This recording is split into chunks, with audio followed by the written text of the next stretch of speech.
નમસ્કાર વિદ્યાર્થી મિત્રો, લાસ્ટ લેક્ચરમાં આપણે દ્રષ્ટિસ્થાન ભેદની રીત આધારિત દાખલાઓ જોઈ ચૂક્યા છે। ત્યારબાદ આજે આપણે લંબાઈનું માપન, દળનું માપન અને સમયનું માપનનો અભ્યાસ કરીશું। તો સૌપ્રથમ હું તમને વાત કરીશ કે આપણે અગાઉ પણ જે લંબાઈનું અથવા અંતરનું માપનની વાત કરેલી તેમાં મોટા અંતરોના માપન માટેની આપણે રીત જોઈ ચૂક્યા છે, જે કઈ હતી દ્રષ્ટિસ્થાન ભેદની રીત। આજે આપણે સૂક્ષ્મ માપન માટે એટલે કે સૂક્ષ્મ અંતરના માપન માટેની રીત જોઈશું। તો સૌપ્રથમ હું તમને વાત કરીશ તો કે સૂક્ષ્મ અંતરના માપન માટે આપણે શેનો ઉપયોગ કરવાનું જોઈ ચૂક્યા છે, તો કે micrometer, screw gauge, vernier callipers અને માપપટ્ટીની વાત કરેલી। માપપટ્ટીમાં આપણે વાત કરીએ તો કે જે નાની સ્કેલ છે તે સૂક્ષ્મ લેવલ માટે આપણે ઉપયોગમાં લેતા હોઈએ છીએ, જેનું સેમી અથવા ઇંચમાં માપન થતું હોય છે। તો વિદ્યાર્થી મિત્રો, જ્યારે માઇક્રોમીટર સ્ક્રૂ ગેજ છે તે 10⁻5 મીટર સુધીનું જ માપન કરી શકે છે।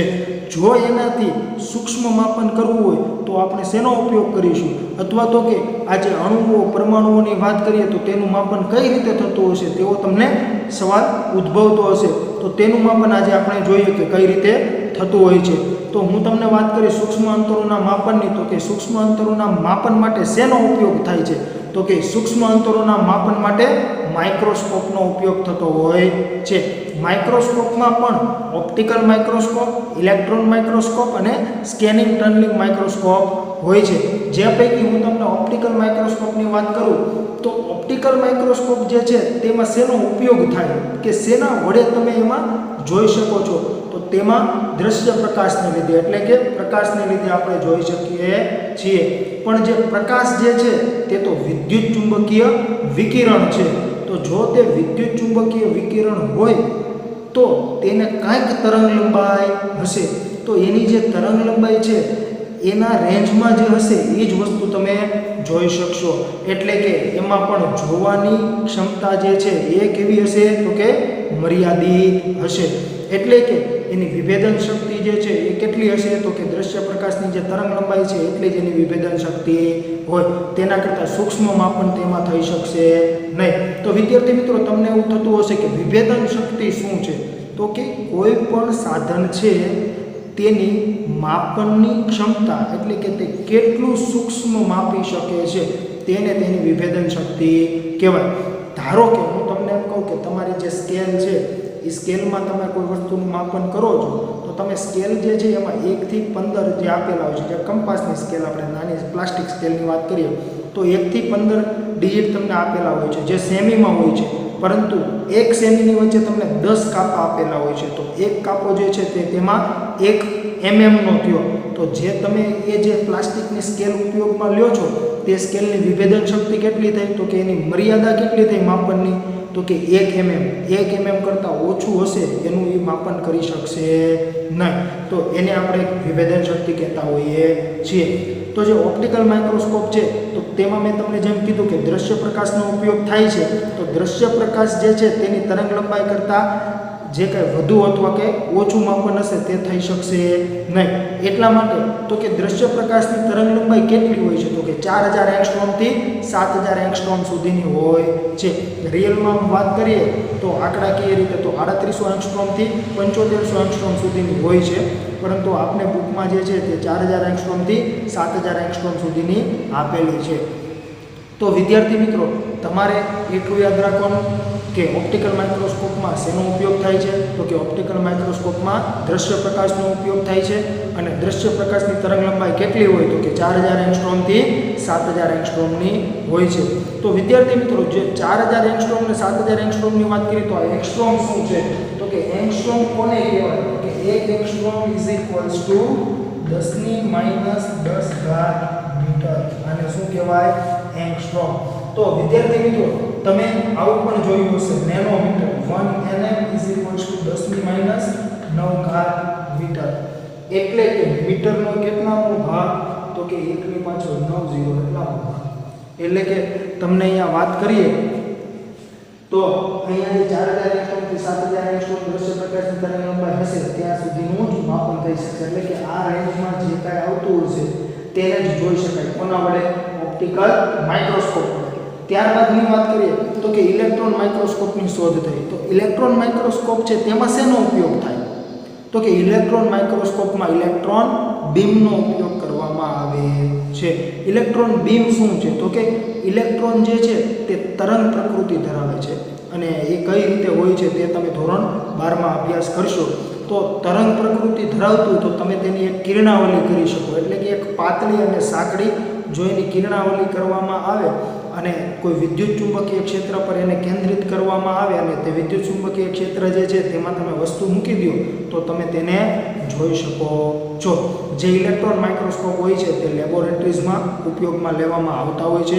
તે ઇલેક્ટ્રોન માઇક્રોસ્કોપ છે, જેમ મેં તમને આમાં કીધું કે દ્રશ્ય પ્રકાશનો ઉપયોગ કરવામાં આવે છે, તો દ્રશ્ય પ્રકાશની જે કાંઈ તરંગલંબાઈ છે એના કરતાં સૂક્ષ્મ માપન થઈ શકે નહીં. તો એવી જ રીતે ઇલેક્ટ્રોન માઇક્રોસ્કોપમાં ઇલેક્ટ્રોનનો ઉપયોગ કરવામાં આવતો હોય તો ઇલેક્ટ્રોનની જે કાંઈ તરંગલંબાઈ છે તેના કરતાં સૂક્ષ્મ લેવલનું તમે એમાં માપન કરી શકો નહીં.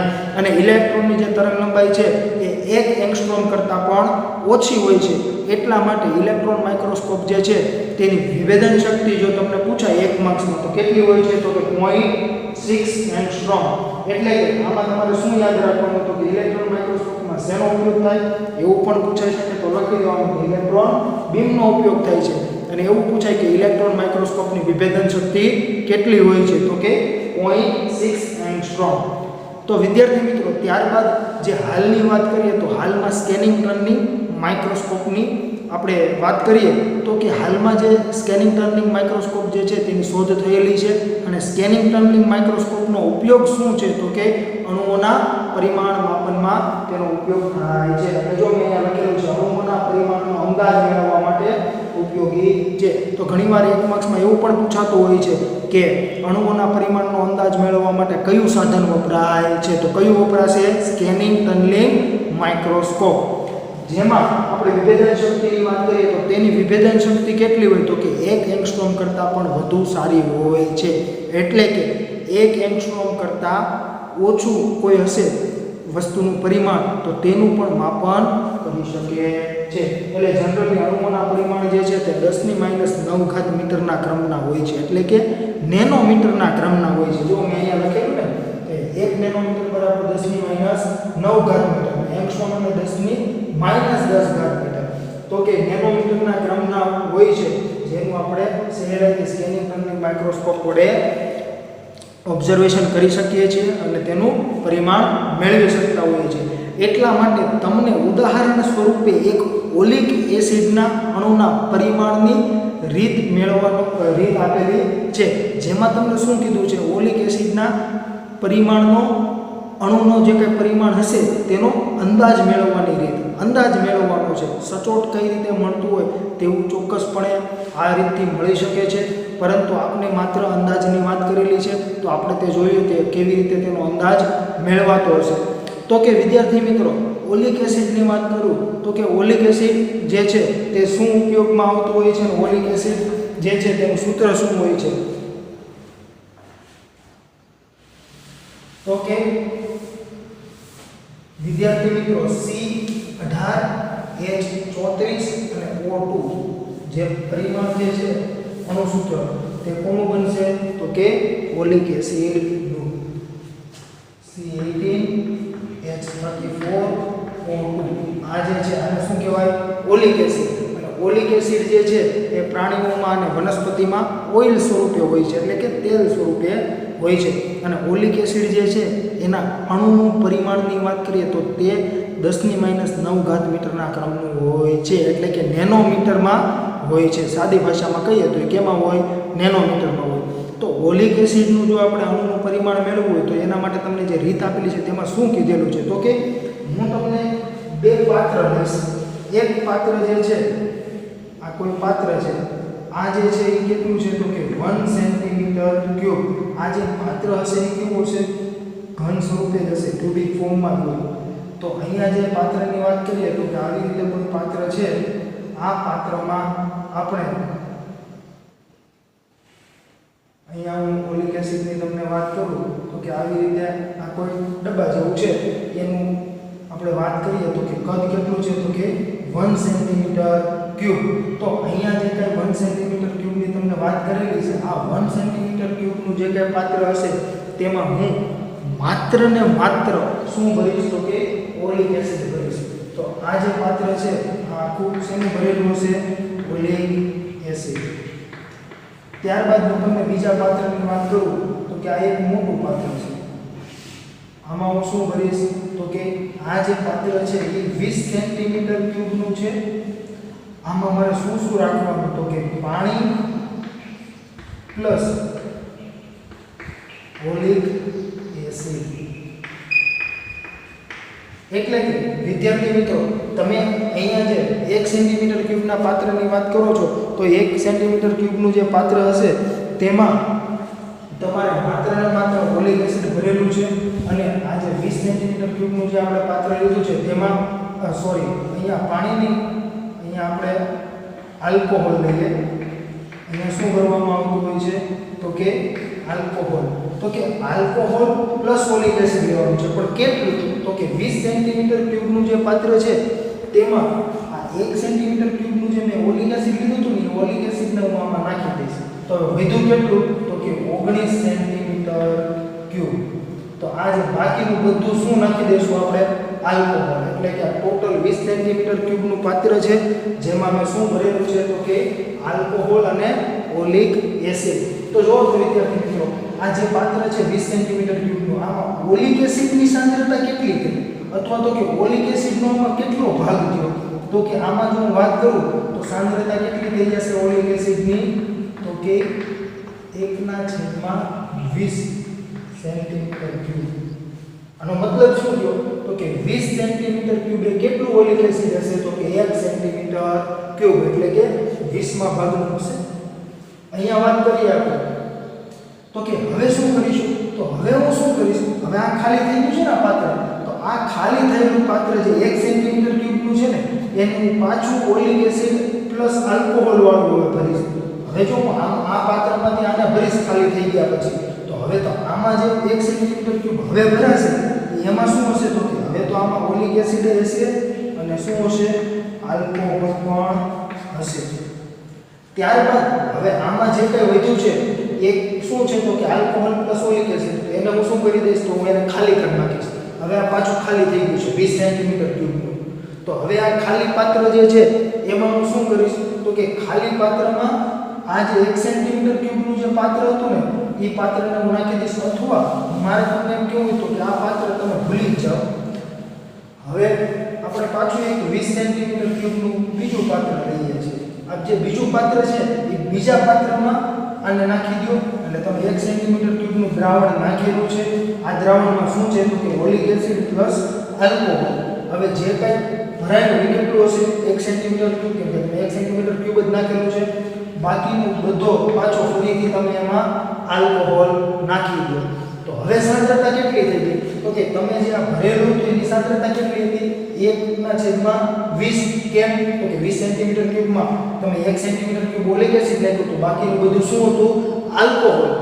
હવે તમે અહીંયા શું કરો છો તો કે હવે તમે જો પહેલા 1 સેન્ટીમીટર ક્યુબ સાંદ્રતા હતી બધું શું હતું ઓલિક એસિડ 20માં નાખ્યું. હવે તમે 20માં શું કરો છો તો કે 1 સેન્ટીમીટર ક્યુબનું નાખો છો ઓલિક એસિડ ને આલ્કોહોલ નાખો છો. તો આની હવે સાંદ્રતા કેટલી થઈ ગઈ 1/20 સેન્ટીમીટર ક્યુબ. અને હવે તમે આને આમાં નાખી દો બાકીનો બધો આલ્કોહોલ નાખી દો તો કે જે આખું કઈ દ્રાવણ બનશે સમજી જવાનું છે. તો આ જે દ્રાવણ બનશે આમાં પાછું ઓલિક એસિડની સાંદ્રતા કેટલી થઈ જશે તો કે 1/20 હતી ઓલરેડી. કેટલી હતી 1/20. અને હવે તમે આ જે 20 સેમી ક્યુબનું ભરેલું છે તો આમાં થશે કેવું તો કે બાકીનો તો બધો આલ્કોહોલ છે. તો અહીંયા હજી કેટલાનું થઈ જશે તો કે હજી /20. શું કરવા તો કે 1/20માં ભાગનું તો હતું જ આમાં અને ફરીથી તમે 20 સેન્ટીમીટર ક્યુબમાં નાખ્યું તો કે /20. તો જો તો અંશનો છેદમાં તો શું મળી જશે 1/20 સેન્ટીમીટર ક્યુબ. તો આ કોની સાંદ્રતા થઈ તો કે ઓલિક એસિડની સાંદ્રતા થઈ. તો ઓલિક એસિડની જે સાંદ્રતા તમને મળે છે હવે હું તમને એમ કહીશ કે આ જે વાત છે આ તમને સાંદ્રતા મળી ગઈ છે. હવે હું એક બહુ મોટું પાત્ર લઈશ અને ખૂબ જ મોટું પાત્ર જે હશે તે પાત્રમાં પાણી ભરીશ. અને તે પાણી ભરેલું જે કંઈ પાત્ર છે તે પાત્રની સપાટી ઉપર હું લાઇકોપોડિયમનો પાવડર નાખીશ. તો આ લાઇકોપોડિયમ શું છે? તો કે લાઇકોપોડિયમ જે છે એક પીળાશ કરતો પાવડર છે, જે તમે સ્ક્રીન પર જોઈ શકો છો કેવો હોય છે. તો એ જે લાઇકોપોડિયમનો પાવડર છે તેનો ઉપયોગ શું થતો હોય છે? તો કે તેને પાણી પર નાખવાથી તે પાણી સાથે જે કાંઈ આપણે વાત કરીએ તો પાણીની સપાટી છે તેની સાથે ચોંટશે નહીં. એટલે કે ઓઇલ અને પાણીની સપાટીને અલગ કરવી હોય તો તેનો ઉપયોગ કરવામાં આવે છે. અથવા ઘણીવાર કોઈ વસ્તુને સળગાવવા માટે, એટલે કે એ ફ્લેમેબલ છે કે તમે એની પાસે કોઈ પણ આગ પ્રગટાવશો એટલે તરત જ આગ લાગી જશે. ઘણીવાર તમે કોઈને એવું પણ જોયા હશે કે મેજિક ટ્રીક જેને કહેતા હોય તો કે પાણીમાં હાથ બોળે પણ હાથ પલ્લે નહીં. શું કરવા? તો કે એમાં એ શું કરતા હોય, લાઇકોપોડિયમનો ઉપર પાવડર નાખી દે અને પછી જો તમે હાથ અંદર નાખો તો લાઇકોપોડિયમનો પાવડર જે છે તે પાણીથી ભીંજાતો નથી. એટલે કે એ પાણીને આવવા દેશે નહીં તમારા હાથ સુધી, પાણીના અણુને, એટલે તમારા હાથ ભીંજાશે નહીં. તો આ જે લાઇકોપોડિયમનો પાવડર છે તેને પાણીની સપાટી પર નાખી દેવાનો. ત્યારબાદ હવે મેં તમને જે વાત કરી હતી કે જે પાત્ર વધ્યું છે કે 20 સેન્ટીમીટર ક્યુબના હવેના પાત્રની વાત કરીએ, જેમાં આપણે સાંદ્રતા કેટલી છે ઓલિક એસિડની? તો કે 1/20 × 20. તો આ જે ઓલિક એસિડની સાંદ્રતા જે છે એવું દ્રાવણ લઈશું. કેમ આપણે 1/20 × 20 કર્યું તે આપણે હમણાં જોયું. તો આમાંથી આપણે હવે ઓલિક એસિડ લઈ લેશું અને તેને હું એમ કહું કે કોઈ પાણી ભરેલું ખૂબ જ મોટું પાત્ર છે, અહીંયા તો આપણે નાનું જોઈ શકીએ, આના કરતાં પણ અતિ મોટું હોય. હવે આ જો કોઈ સપાટી, પાણીની સપાટી હશે આવી રીતે, તેના પર તમે લાઇકોપોડિયમનો પાવડર ઉપર નાખેલો હશે. અહીંયા શું હશે? લાઇકોપોડિયમનો પાવડર. હવે આના પર આ ઓલિક એસિડનું જે કંઈ તમે દ્રાવણ બનાવેલું છે ને એને ટીપા પાડવાના છે. એટલે કે એના બૂંદ તમે ધીમે ધીમે સપાટી પર નાખતા જાઓ. તો મેં તમને કીધું ને, એ ભીંજવશે નહીં. જે પાણી અને લાઇકોપોડિયમ છે એની ઉપર રહેશે. એટલે કે લાઇકોપોડિયમના પાવડર ઉપર શું કરશે? આમ બૂંદ સ્વરૂપે, એટલે કે એના અણુઓ આવી રીતે ગોઠવાઈ જશે. જેમ તમે લખોટીઓ હોય, ઘણી બધી લખોટીઓ એકસાથે ભેગી કરો, ધારો કે ઓલિક એસિડના જે અણુઓ છે એ ઘણી બધી લખોટીઓ જ ભેગી છે. કેમ કે કોઈ પણ પદાર્થ હશે, કોઈ પણ દ્રાવણ હશે, તેમાં શું હશે? તો કે તમે જે કાંઈ તત્વોને મિશ્ર કરેલા છે એના અણુઓ જ હશે ને, એ અણુઓ આપણે ગોળાકાર લેતા હોઈએ છીએ. તો તે અણુઓ જો ભેગા છે, તમે એમ કહો કે એ બધા અણુઓને આપણે કોઈ સપાટી પર મૂકવાના છે, તો એનું પાતળામાં પાતળું તમારે સ્તર બનાવવું હોય તો કેટલું પાતળું બને?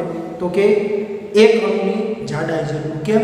હું તમને એમ કહું, મારી પાસે ઘણી બધી લખોટી છે, એ લખોટીને મારે જે કાંઈ રૂમની વાત કરીએ તો કે રૂમના તળિયે જે સરફેસ છે એ સરફેસ પર બધી લખોટીને મૂકવાની છે અને લખોટીને પાતળામાં પાતળું સ્તર બનાવવું છે. તો પાતળામાં પાતળું સ્તર કેટલું બને? તો કે એક લખોટીનું જ બનશે. તો કે એ જે સ્તર બનશે એ સ્તરની જેટલી જાડાઈ હશે એટલી જ જાડાઈ કોની હોય? તો કે લખોટીની હોય. કેમ કે તમે સ્તર જે બનાવ્યું એ કેવું બન્યું છે? એક લખોટીનું. તો એવી જ રીતે અહીંયા આપણે અણુનું સ્તર બનાવશું. એટલે કે હું જ્યારે આની બૂંદ આના પર મૂકીશ લાઇકોપોડિયમના પાવડર ઉપર, તો લાઇકોપોડિયમનો પાવડર તો ભીંજાવાનો નથી. એટલે એ શું કરશે? તો કે એક બૂંદમાં પણ ઘણા બધા અણુઓ હોય છે. કેમ કે મેં તમને કીધું ને, અણુઓ જે છે તે સૂક્ષ્મ હોય છે. તો જ્યારે હું આના પર મૂકીશ ત્યારે એ શું કરશે? લાઇકોપોડિયમના પાવડર ઉપર દ્રાવણ જે છે એ તો પ્રવાહી છે, એટલે એ શું કરવાનું છે? ફેલાશે. તો એ જે ફેલાશે એ વર્તુળાકારે ફેલાતું હશે એવું આપણે ધારીએ તો કે એ વર્તુળાકારે ફેલાશે. અતિ પાતળું સ્તર થવા દેવાનું છે એવું તમને કીધેલું છે. તો કે અતિ પાતળું સ્તર કેટલું થાય? તો કે મેં હમણાં તમને લખોટીનું સમજાવ્યું એટલું જ થાય. એટલે કે એક અણુ જે ઓલિક એસિડનો હશે એની જેટલી જાડાઈ હશે એટલું પાતળું થાય. કેમ કે એક અણુનું સ્તર આપણે ગોઠવી શકીએ પાતળામાં પાતળું, એનાથી પાતળું બની શકે નહીં. અને જાડું કરવું હોય તો કે તો જેટલા અણુઓ વધારે એટલું તમે જાડું કરી શકો. કેમ કે એકની ઉપર એક એમ ગોઠવતા જાઓ તો શું થઈ જાય? એટલું બધું જાડું થઈ શકે. પરંતુ આપણે તો અતિ પાતળું કીધું એટલે એક અણુ જેટલું જ થશે. તો હવે શું કરવાનું? તો કે તમે જે કંઈ બૂંદ નાખેલા છે એ બૂંદ જે છે એના લીધે એક ગોળાકાર આખી સરફેસ બનશે, આખું સ્તર બનશે. એ સ્તરનું ક્ષેત્રફળ માપી લો એટલે તમને ખ્યાલ આવી જશે. શેનો? તો કે પરિમાણનો. કઈ રીતે? તો કે મેં અહીંયા લખેલું છે, જુઓ, ધારો કે તમે કેટલા બૂંદ નાખ્યા છે? n બૂંદ. અને દરેક બૂંદનું કદ કેટલું છે? તો કે કેપિટલ V જેટલું, કેપિટલ V સેન્ટીમીટર ક્યુબ જેટલું કદ છે. તો થાશે શું? તો કે દ્રાવણમાં n બૂંદનું કદ. એટલે કે મેં અહીંયા n બૂંદ કીધા તમને કે કે આખું આપણે જે દ્રાવણ લીધું તેમાં ટોટલ કેટલા બુંદ તમે લઈને નાખ્યા, તો કે મેં n નાખ્યા, કોઈ પણ સંખ્યા n છે ધારો કે.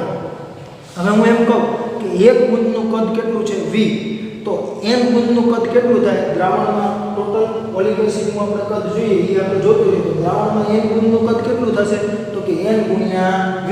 એટલે કે હું એમ કહું 5 બુંદ નાખ્યા એક બુંદનું કદ જે છે એ 2 સેન્ટીમીટર ક્યુબ છે, તો કેટલું થાય, તો કે 5 ગુણ્યા 2 એટલે 10 સેન્ટીમીટર ક્યુબ. તો આપણે એ જ કર્યું છે, તો કે n ગુણ્યા v. હવે જો તો આ દ્રાવણમાં n બુંદનું કદ છે, પણ મેં તમને કીધું હતું દ્રાવણમાં માત્ર ને માત્ર ઓલિક એસિડ નથી, દ્રાવણમાં ઓલિક એસિડ અને આલ્કોહોલ છે. તો આપણે અહીંયા લખીશું કે દ્રાવણમાં ઓલિક એસિડનું કદ કેટલું હશે, તો કે દ્રાવણમાં ઓલિક એસિડનું કદ, તો કે આ તો ટોટલ છે. અને મેં તમને કીધું હતું દ્રાવણમાં પહેલા 20 સેન્ટીમીટર ક્યુબનું લીધું, એમાં પ્યોર ઓલિક એસિડ નાખ્યું અને પછી એ જ દ્રાવણ લીધું 1/20 વાળું, અને પછી પાછું ફરીથી એને આલ્કોહોલમાં નાખ્યું એટલે 1/20 ગુણ્યા 20 એની સાંદ્રતા થતી હતી, તો કે 400માં ભાગનું હતું. તો કે અહીંયા શું કરવું પડે, એના ગુણ્યા 1/20 ગુણ્યા 20 એટલે અહીંયા શું થઈ જશે ઓલિક એસિડનું કદ. બાકી બધું જે કાંઈ હશે એ શું હશે દ્રાવણમાં આલ્કોહોલ.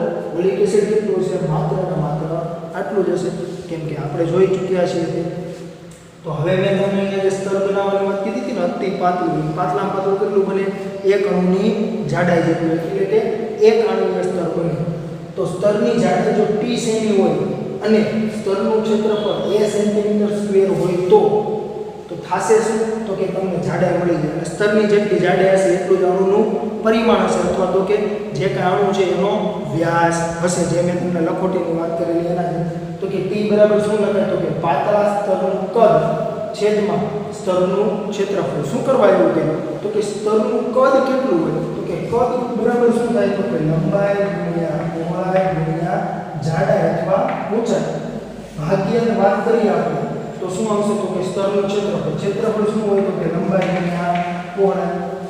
તો કે લંબાઈ પહોળાઈ કેન્સલ, માત્ર શું વધશે, તો કે જાડાઈ. તો વિદ્યાર્થી મિત્રો અહીંયા આપણે વાત કરીએ તો તમને માત્ર શું મળશે, જાડાઈ. એટલે આપણે સૂત્ર લીધું છે જાડાઈ બરાબર પાતળા સ્તરનું કદ ભાગ્યા સ્તરનું ક્ષેત્રફળ. તો t બરાબર શું લખાશે, તો કે સ્તરનું કદ કેટલું છે, તો કે સ્તરનું જે કંઈ કદ છે તે આપણે અહીંયા મળેલું છે nv 1/20 ગુણ્યા 20, કેમ કે સ્તર જે આપણે બનાવવાના છે તે ઓલિક એસિડનું બનશે, તો કે કેટલું હશે nv 20 ગુણ્યા 20 અને સ્તરનું ક્ષેત્રફળ તો કે a. હવે જો તો આમાં શું હોય છે, તો કે સ્તરનું ક્ષેત્રફળ તમે માપ્યું હશે એ કિંમત અહીંયા મૂકી દો, અને જે બુંદ છે તમે જેટલા બુંદ લીધા છે એ મૂકી દો, અને એક બુંદનું કદ છે તે મૂકી દો, તો તમને શું મળી જશે, અણુની જાડાઈ મળશે ઓલિક એસિડના. અને એ અણુની જે જાડાઈ છે તે કેટલી હોય છે, તો કે 10⁻⁹ મીટરના ક્રમની હોય છે. તો વિદ્યાર્થી મિત્રો આ તમને જે કંઈ સૂક્ષ્મ અણુના પરિમાણ માપનનું જે કંઈ કીધેલું છે તે જે ટોપિક છે 2.3.2 તેમાં તમારે માત્ર કેટલું કરવાનું છે, તો કે મેં તમને જે 3 માઇક્રોસ્કોપ કીધા તે, ત્યારબાદ પહેલી વાત કરીએ તો કે ઓપ્ટિકલ માઇક્રોસ્કોપ આપણે જોઈ ચૂક્યા. ઓપ્ટિકલ માઇક્રોસ્કોપમાં શેનો ઉપયોગ થાય, તો કે ઓપ્ટિકલ માઇક્રોસ્કોપમાં દ્રશ્ય પ્રકાશનો ઉપયોગ થાય. અને દ્રશ્ય પ્રકાશની આપણે તરંગ લંબાઈની વાત કરીએ તો કે કેટલી હોય, તો કે 4000 એંગસ્ટ્રોમથી 7000 એંગસ્ટ્રોમ, એ તમારે યાદ રાખવાનું છે અને એટલું જ લખવાનું છે. ત્યારબાદની વાત કરીએ તો કે આપણે શું જોઈ ચૂક્યા, તો કે ઇલેક્ટ્રોન માઇક્રોસ્કોપ. તો કે ઇલેક્ટ્રોન માઇક્રોસ્કોપમાં શેનો ઉપયોગ થાય, તો કે ઇલેક્ટ્રોન બીમનો. ત્યારબાદની વાત કરીએ તો કે ઇલેક્ટ્રોન બીમ શું હોય, તો કે ઇલેક્ટ્રોન બીમ જે છે તે ઇલેક્ટ્રોનની એક પાતળી કિરણાવલી છે. અને ઇલેક્ટ્રોન માઇક્રોસ્કોપની વિભેદન શક્તિ કેટલી હોય, તો કે 0.6 એંગસ્ટ્રોમ. ત્યારબાદની વાત કરીએ તો કે સ્કેનિંગ ટનલિંગ માઇક્રોસ્કોપ. તો કે સ્કેનિંગ ટનલિંગ માઇક્રોસ્કોપ જે છે તેનો ઉપયોગ ક્યાં થશે, તો કે સ્કેનિંગ ટનલિંગ માઇક્રોસ્કોપનો ઉપયોગ અણુઓના પરિમાણ માપનમાં થતો હોય છે, અથવા તો કે અણુના પરિમાણનો અંદાજ મેળવવા થતો હોય છે. અને તેની વિભેદન શક્તિ કેટલી હોય, તો કે 1 એંગસ્ટ્રોમ કરતાં વધુ સારી હોય છે. તમારે આ જે પોઈન્ટ આપેલો છે તમને 2.3.2 એમાં તમારે માત્ર આટલું જ યાદ રાખવાનું છે. આ જે અંદાજની જે રીત હતી એ માત્ર સમજણ માટે છે, એટલે આ કોઈ લખવાની પણ જરૂર નથી.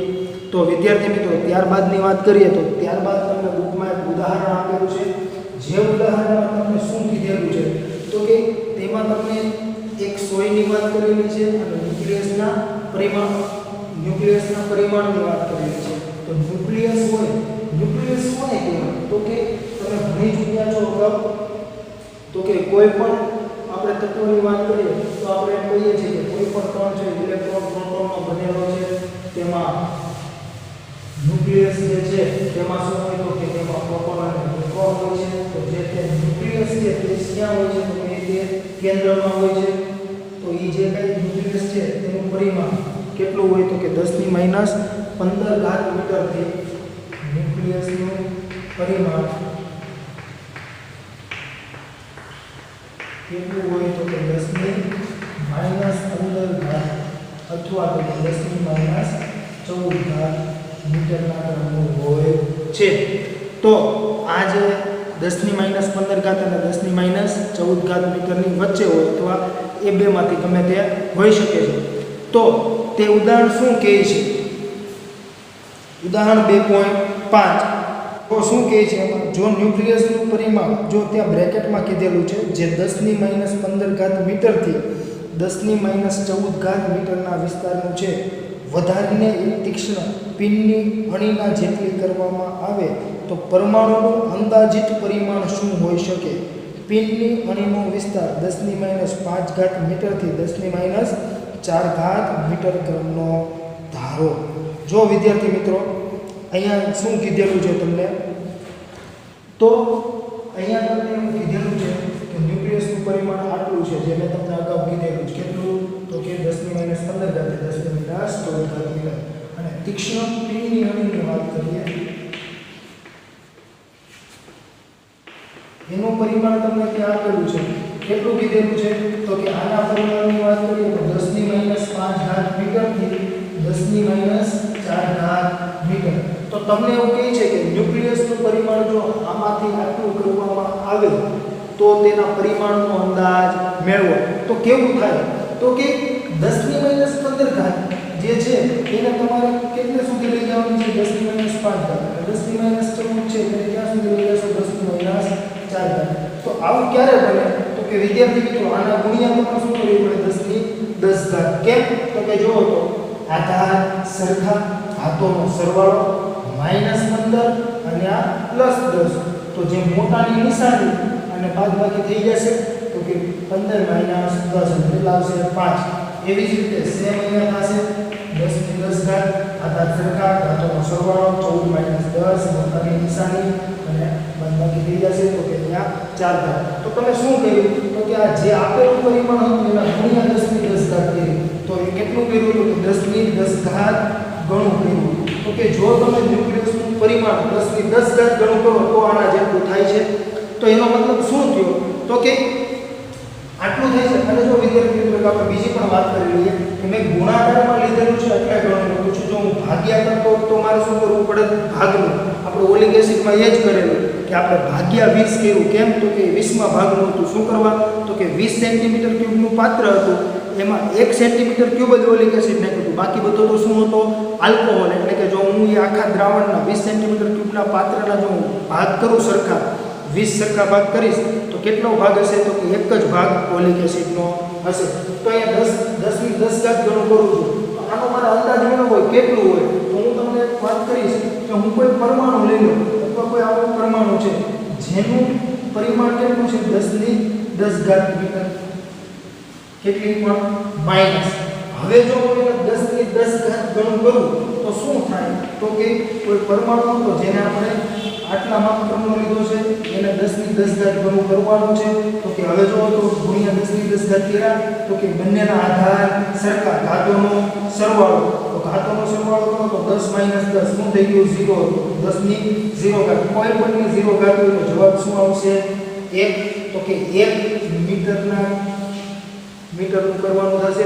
એટલે કે કોઈ મેં પરમાણુ લીધો તો કેવો હતો કે 10 ની -10 ઘાત મીટરનો પરમાણુ લીધો હોય તો કે એને જો તમે 10 ની 10 ઘાત ગણો કરો તો કેટલો થઈ જશે? તો કે 1 મીટરના ક્રમનો થશે. એટલે કે તમે 1 મીટરની ત્રિજ્યા ઉપર વર્તુળ બનાવો અને આ ત્રિજ્યાના વર્તુળ ઉપર પિનની અણી મૂકો અને જે તમને ભાસ થાય છે એનું જેટલું તમને એવું લાગે છે કે આ આટલું એનું અંદાજિત પરિમાણ હોવું જોઈએ એવું જ કોનું હોય તો કે ન્યુક્લિયસનું હોય. એટલે કે અહીંયા જે આપણે વાત કરી તો કે કેટલું લીધું છે આ 1 મીટર. શુક્રવાર તો મેં કીધું આપણે આટલું અંદાજ મેળવવાનો છે. કેટલું તો કે પરમાણુની સાઈઝ કેટલી છે 10 મીટરની. તો વિદ્યાર્થી મિત્રો આ પણ તમારા બુકમાં લખવાની જરૂર નથી. ત્યારબાદની વાત કરીએ તો તમને ત્યાં કીધેલું છે લંબાઈનો વિસ્તાર. લંબાઈનો વિસ્તાર શું હોય તો કે વિદ્યાર્થી મિત્રો અતિ સૂક્ષ્મમાં સૂક્ષ્મ લંબાઈથી સૌથી મોટામાં મોટી લંબાઈ જે તમને મળે છે તેને શું કહેવાય? લંબાઈનો વિસ્તાર. તો લંબાઈનો જે વિસ્તાર છે તેની વાત કરીએ તો કે અતિ સૂક્ષ્મમાં સૂક્ષ્મ આપણે માપન કરવું છે તો શું દર વખતે હું મીટરમાં જ માપતો હોઈશ? અથવા અતિ વધુમાં વધુ અંતરનું અથવા લંબાઈનું માપન કરવું છે તો શું હું દર વખતે મીટરમાં માપન કરીશ? તો કે કરી શકાય, પરંતુ તેમાં ભૂલ આવવાની શક્યતાઓ વધી શકે. એટલે કે ઘાત વધી જશે અથવા ઘણીવાર માઇનસ ઘાતમાં જતા હોઈએ તો પણ ક્યારેક ફેરફાર થઈ શકે છે. એટલા માટે તેના માટે વિશિષ્ટ એકમો પણ આપવામાં આવ્યા છે જે આપણે જોશું. તો લંબાઈના વિસ્તારની વાત કરીએ તો કે લંબાઈનો વિસ્તાર શું હોય તો તમને ત્યાં કોષ્ટક 2.3 બુકમાં આપેલું છે. તેમાં તમે જોશો તો સૌથી સૂક્ષ્મમાં સૂક્ષ્મ તમને જે કોષ્ટકમાં આપેલું છે તે કીધેલું છે પ્રોટોન માટે. એટલે કે પ્રોટોન જે છે તેના પરમાણુની ત્રિજ્યા જે 10⁻15 મીટર આપેલી છે. પરંતુ આપણે સૂક્ષ્મમાં સૂક્ષ્મ લેતા હોઈએ છીએ જે છે કોઈ પણ પરમાણુ છે અથવા કોઈ પણ અણુ છે. આપણે અણુની વાત કરીએ તો કે પરમાણુ અથવા અણુ જે છે તેના ન્યુક્લિયસ જે વાત કરીએ તે ન્યુક્લિયસનું પરિમાણ. ન્યુક્લિયસ એટલે કે જેમાં પ્રોટોન અને ન્યુટ્રોન હોય છે તે, જેની વિગતે ચર્ચા આપણે બાદમાં કરીશું.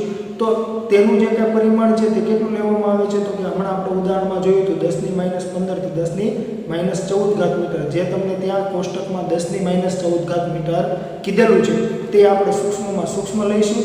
જ્યારે સૌથી વધુમાં વધુ જે છે તે કોનું લેવામાં આવે છે પરિમાણ તો કે તે પરિમાણ અવલોકીય વિશ્વની પરિસીમા સુધીનું અંતર એવું કીધું છે. એટલે કે અવલોકીય વિશ્વની પરિસીમા એટલે કે તમે જે કાંઈ જોઈ શકો છો આકાશમાં પૂરા બ્રહ્માંડમાં ત્યાં સુધીનું અંતર અથવા ત્યાં સુધીની લંબાઈ જે તમને ત્યાં 10⁻26 મીટર આપેલી છે. તો તે આપણો શું બનશે? લંબાઈનો વિસ્તાર. એટલે કે લંબાઈનો વિસ્તાર કેટલો લેવાનો તો કે 10⁻14 મીટરથી 10⁻26 મીટર. તો ત્યાં ઘણીવાર તમને 3 સ્વરૂપે પૂછાઈ શકે તો કે એવું પણ પૂછે કે લંબાઈનો વિસ્તાર શું છે? 10⁻14 મીટરથી 10⁻26 મીટર. અથવા એવું પણ પૂછે લંબાઈના વિસ્તારમાં આવતું સૌથી સૂક્ષ્મ માપન કોનું હોય છે તો કે પરમાણુના ન્યુક્લિયસનું પરિમાણ. અથવા એવું પણ પૂછાય કે સૌથી વધુમાં વધુ જે લેવામાં આવે છે તે કોનું હોય છે તો કે તે સૌથી વધુમાં વધુ જે અંતર અથવા લંબાઈ લેવામાં આવતી હોય છે તે અવલોકીય વિશ્વની પરિસીમા સુધીનું અંતર હોય છે.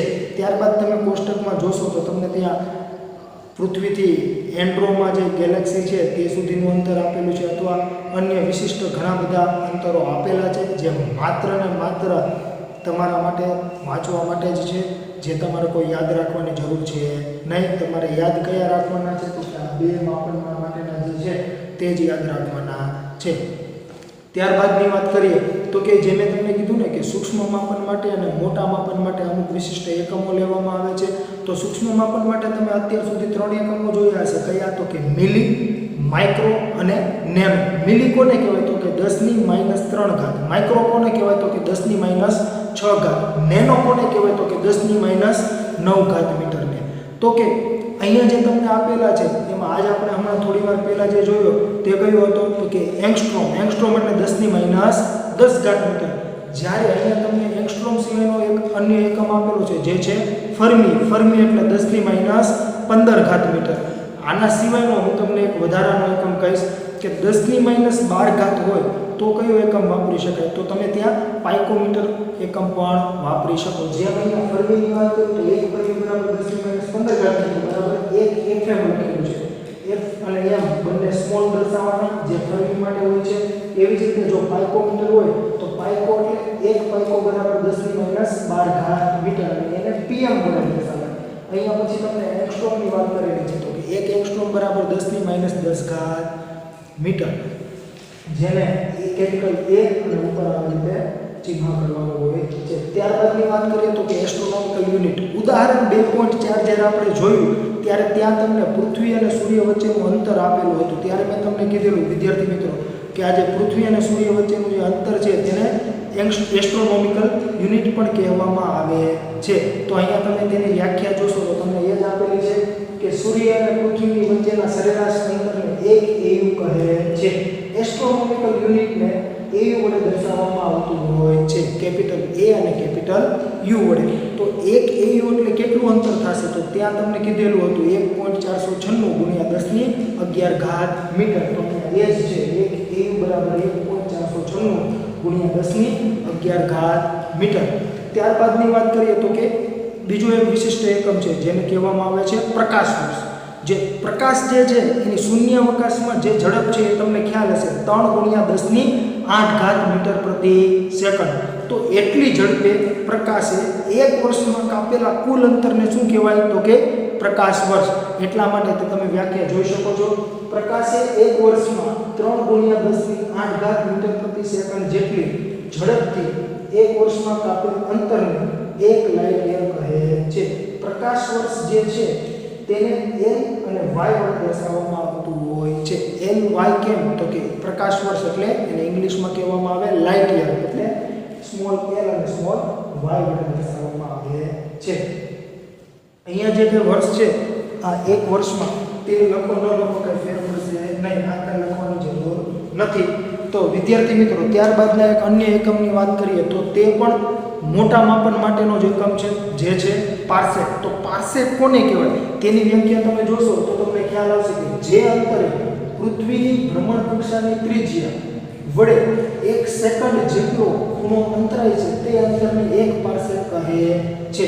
જો અહીંયા પૃથ્વીની ભ્રમણ કક્ષાની ત્રિજ્યા અહીંયા બ્રેકેટમાં શું લખ્યું છે? 1 AU.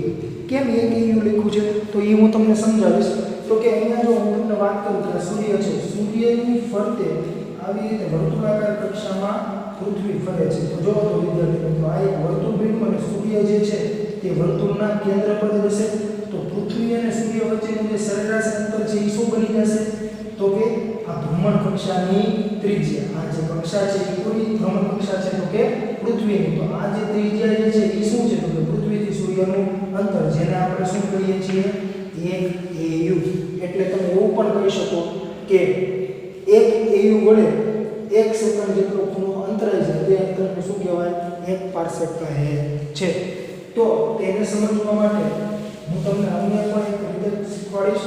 તો કે આપણે જે ગ્રહના પરિમાણ માપનની રીત જોઈ લીધી તો ત્યાં આપણે આવી રીતે આકૃતિ દોરેલી હતી. જે અહીંયા શું હોય? પૃથ્વી અને અહીંયા કોઈ ગ્રહ હશે.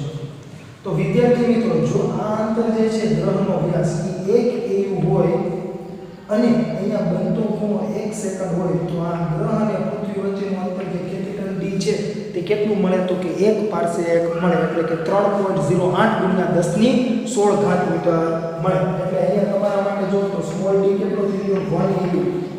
ત્યારબાદની વાત કરીએ તો આલ્ફા કેટલો છે? 1 સેકન્ડ. તો તમારો કેપિટલ D જે છે એ કેટલો મળશે? તમે તમારી રીતે બુકમાં ટ્રાય કરી શકો છો. તેની વેલ્યુ તમને મળશે 3.08 ગુણ્યા 10⁻16 મીટર. તો ત્યારબાદની વાત કરીએ તો કે અહીંયા તમને એક પાર્સેક જે કીધું છે તે પણ તમારે યાદ રાખવાનું રહેશે. તેની વ્યાખ્યા, ત્યારબાદ એસ્ટ્રોનોમિકલ યુનિટ, તેની વ્યાખ્યા અને કેટલા મીટર થાય, પ્રકાશ વર્ષની વ્યાખ્યા અને 1 પ્રકાશ વર્ષ બરાબર કેટલા મીટર થાય તે પણ તમારે યાદ રાખવાનું રહેશે. તો 1 પ્રકાશ વર્ષ બરાબર કેટલા મીટર થાય? તો કે 1 light year is equal to 9.46 into 10⁻15 metre. એટલે કે 1 પ્રકાશ વર્ષ બરાબર 9.46 ગુણ્યા 10⁻15 મીટર. તો લંબાઈનો જે વિસ્તાર છે વિદ્યાર્થી મિત્રો તેમાં તમારે આટલું લખવાનું રહેશે અને તે યાદ રાખવાનું રહેશે. આમાંથી હરેક વસ્તુ જે છે તે 1 માર્ક્સમાં પૂછાઈ શકે તેવી છે. તો લંબાઈનો વિસ્તાર યાદ રાખીશું. વિશિષ્ટ એકમોમાં ફરવી, એંગસ્ટ્રોમ, એસ્ટ્રોનોમિકલ યુનિટ, પ્રકાશ વર્ષ અને પાર્સેક કોને કહેવાય અને તેનું મીટરમાં કેટલું અંતર થાય છે તે આપણે યાદ રાખવાનું રહેશે. ત્યારબાદની વાત કરીએ તો કે તમને ત્યાં કીધેલું છે દળનું માપન. તો દળનું માપન જે છે તે કેવી રીતે થતું હોય છે? તો કે દળ અથવા તો કે દ્રવ્યમાન જે છે તે પદાર્થનો એક વિશિષ્ટ ગુણધર્મ છે. દરેક કોઈ પણ સૂક્ષ્મમાં સૂક્ષ્મ કણથી લઈને અતિ મોટામાં મોટી વસ્તુ છે તેને પોતાનું કંઈક દ્રવ્યમાન હશે, અને જે દ્રવ્યમાન છે તેને પોતાની વસ્તુની સ્થિતિ, દબાણ કે તાપમાનની કોઈ અસર થતી નથી. કાંઈ એવું તો નથી કે સ્થિતિ બદલાય અથવા તાપમાન બદલાશે. હું મારી જ વાત કરું તો મારું જે કાંઈ દળ છે તે શું તાપમાન વધશે તો દળ વધી જશે કે ઘટી જશે એવું થાય છે? તો કે ના, એવું થતું નથી. એ સ્વતંત્ર છે એનાથી.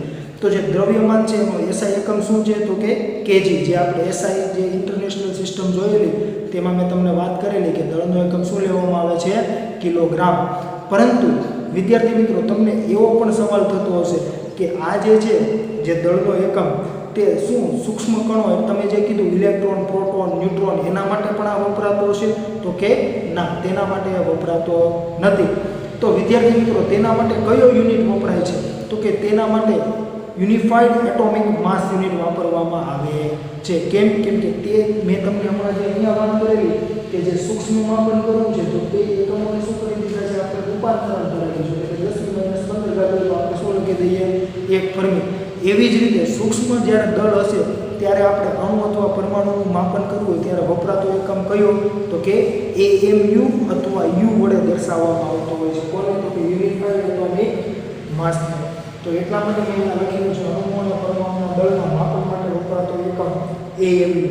ત્યારબાદની અન્ય વાત કરીએ તો કે આપણે જે રેગ્યુલર ઉપયોગમાં લઈએ છીએ કેજી અથવા તો કે કિલોગ્રામ, એ કોણે આપેલો છે? તો કે એસઆઈ અથવા તો કે international bureau of weights and મેઝર્સે આપેલો છે. જેનું પ્રમાણભૂત માપ શું છે? તો કે મેં તમને કીધેલું કે પ્લેટિનમ અને ઇરિડિયમ ધાતુનું એક નળાકાર બનાવેલો છે અને વિશ્વના દરેક દેશોને આપે છે, જેથી કરીને આપણે પ્રમાણભૂત એકમ જે છે તેનો ઉપયોગ કરી શકીએ. જે ભારતને આપણે ન્યૂ દિલ્હી ખાતે વાત કરીએ તો ન્યૂ દિલ્હી ખાતે NPL સંસ્થા છે. NPL એટલે કે નેશનલ ફિઝિક્સ લેબોરેટરી, રાષ્ટ્રીય ભૌતિક વિજ્ઞાન પ્રયોગશાળા જે છે તેને આપવામાં આવેલો છે. એવી જ રીતે સમયનું જે માપન થાય છે તેના માટે પણ ઘડિયાળ તેમને જ આપવામાં આવેલી છે, જે આપણે આવતા લેક્ચરમાં જોશું. તો વિદ્યાર્થી મિત્રો, NPL જે છે તે શું કરતું હોય છે? તો કે એનું જે કંઈ દળ છે નળાકારનું, તેટલા જ દળના આપણે જે લોખંડના જે તોલમાપ માટેના જે જોઈએ છે કેજી, 500 ગ્રામ, 250 ગ્રામના જે કાંઈ વજનિયા, તે વજનિયા સ્વરૂપે તેને રૂપાંતરિત કરતા હોય છે. એટલે કે જે નળાકારનું જેટલું દળ છે એટલું જ દળ સામે રાખી દે લોખંડનું અને બંને સરખા થઈ જાય એટલે એને શું કહેતા હોઈએ છીએ? 1 કેજી. તો દ્રવ્યમાનનો પણ વિસ્તાર છે, જેમાં આપણે લંબાઈનો વિસ્તાર જોયો એવી રીતે દ્રવ્યમાનનો વિસ્તાર શું છે? તો કે તેના માટે તમને એક કોષ્ટક આપેલું છે, તેમાં જોશો તમે માનવનું દળ, મચ્છરનું દળ, એવા અન્ય ઘણા પણ દળો તમને આપેલા છે. પરંતુ તેમાં અતિ સૂક્ષ્મમાં સૂક્ષ્મ દળ કેટલું લીધું છે? મેં કીધું ને, વિસ્તાર એટલે શું? સૂક્ષ્મમાં સૂક્ષ્મથી લઈને અતિ મોટામાં મોટું. તો સૂક્ષ્મમાં સૂક્ષ્મ ત્યાં તમને કેટલું આપેલું છે? તે તો કે ઇલેક્ટ્રોનનું દળ આપેલું છે. કેટલું છે? 10 - 30 કેજી. તો 10 - 30 કેજીથી સૌથી વધુમાં વધુ કોનું આપેલું છે? તો કે અવલોકીય વિશ્વનું દળ. કેટલું કીધું છે? 10⁵ કિલોગ્રામ. તો એટલા માટે મેં અહીંયા લખેલું છે દળના માપનમાં દ્રવ્યમાનનો વિસ્તાર 10 - 30 કેજીથી 10⁵ કેજી. અને મેં તમને જે કીધું અણુ અને પરમાણુના દળના માપન માટે વપરાતો એકમ કયો છે? યુનિફાઈડ એટોમિક માસ યુનિટ. તો એટલા માટે યુનિફાઈડ એટોમિક માસ યુનિટની આપણે વ્યાખ્યા કેવી હોય તો શું થશે? તો કે ઇલેક્ટ્રોન સહિત કાર્બન સંસ્થાને C612 લખેલું છે. આનો મતલબ શું થાય વિદ્યાર્થી મિત્રો? તો કે તમે સંસ્થાની જે છે વિજ્ઞાનમાં અગાઉના ધોરણોમાં ભણી ચૂક્યા હશો. તો આ જે 6 છે તે શું દર્શાવે છે? તો કે કાર્બનનો જે કાર્બન તત્વો છે તેનો પરમાણુ ક્રમાંક. અને આ જે 12 જે છે તે શું દર્શાવે છે? તો કે તેમાં રહેલા પ્રોટોન અને ન્યુટ્રોનની સંખ્યા. તો કે કાર્બન જે છે તેમાં 6 ન્યુટ્રોન અને 6 પ્રોટોન હોય તેવો સંસ્થાનિક જે કાર્બનનો છે તેના પરમાણુ દળના 12મા ભાગને એક યુનિફાઈડ એટોમિક માસ યુનિટ કહે છે. એટલે શું વ્યાખ્યા થઈ જાય? ઇલેક્ટ્રોન સહિત કાર્બન સંસ્થાને C12 ના પરમાણુ દળના 12મા ભાગને એક યુનિફાઈડ એટોમિક માસ યુનિટ કહે છે. તમે જનરલી પરમાણુ દળ લેતા હશો ત્યાં તમે ન્યુટ્રોન ને પ્રોટોનની વાત કરતા હશો, પરંતુ અહીંયા જે વાત કરેલી છે તે ઇલેક્ટ્રોન સહિતની કરેલી છે. તો એનું જે કાંઈ દળ હશે તેના દળના 12મા ભાગને શું કહેવાય? યુનિફાઈડ એટોમિક માસ. તો 1 U કેટલા લખાશે? તો કે 1.66 × 10⁻27 કેજી.